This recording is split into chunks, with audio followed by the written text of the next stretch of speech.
Please subscribe and don't forget to press the bell icon to get notified whenever we upload a new video. Prime Minister Narendra Modi met with Russia's President Vladimir Putin in Russia's coastal city Sochi today. According to reports, the two leaders discussed key global and bilateral issues during their informal summit. PM Modi is in Russia only for 9 hours for this summit at the invitation of President Putin.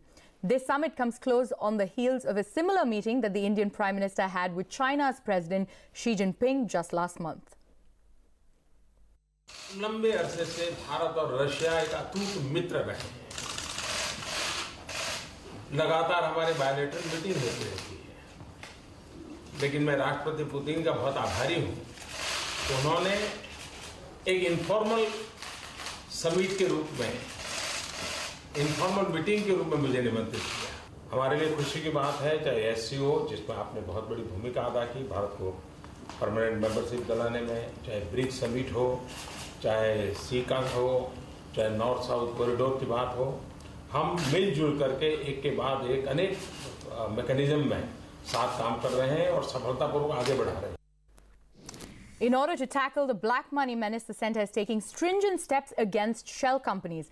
Government officials tell CNBC TV18 that the Ministry of Corporate Affairs may move the amendments in Companies Act during the monsoon session to define shell companies in the Companies Act. Now, various government agencies such as the Enforcement Directorate and the market regulator SEBI are likely to submit suggestions to the MCA on the definition of shell companies. At the same time, the ministry is also going through global references for the same.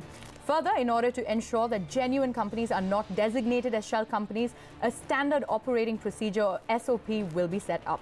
This proposed SOP for identifying shell companies includes companies with dormant accounts, companies who have not filed annual returns, don't have a physical address, and NPO business turnover. The proposed definitions are to be submitted to Interim Finance Minister Piyush Goyal, and the final call will be taken by the Prime Minister's office. On to the latest from the recovery efforts in the Vijay Mallya case. Sources exclusively tell CNBC TV18 that the Enforcement Directorate has begun the process of selling the liquor baron's movable and immovable assets. This in a bid to recover over 10,000 crore rupees. Utkarsh Chaturvedi is here with the details. So, Utkarsh, what comes under the hammer now? The Enforcement Directorate is all set to move court when it comes to selling the assets of Vijay Mallya. Our sources in Enforcement Directorate tell us that ED was waiting for some clarifications in the new Fugitive Offenders Bill and now is ready and has in fact started the paperwork when it comes to moving court. It will be by the end of this month that ED will move court in respect to selling these assets. ED is looking to garner somewhere around 10,000 crore rupees in this process. Now the stake of Vijay Mallya in United Breweries is also something which ED is looking at selling. Now ED believes that there is somewhere around 15.2% stake of Vijay Mallya either held by him or by other private companies which can be sold and which is unpledged. The valuation of this goes to somewhere around 4,500 crores.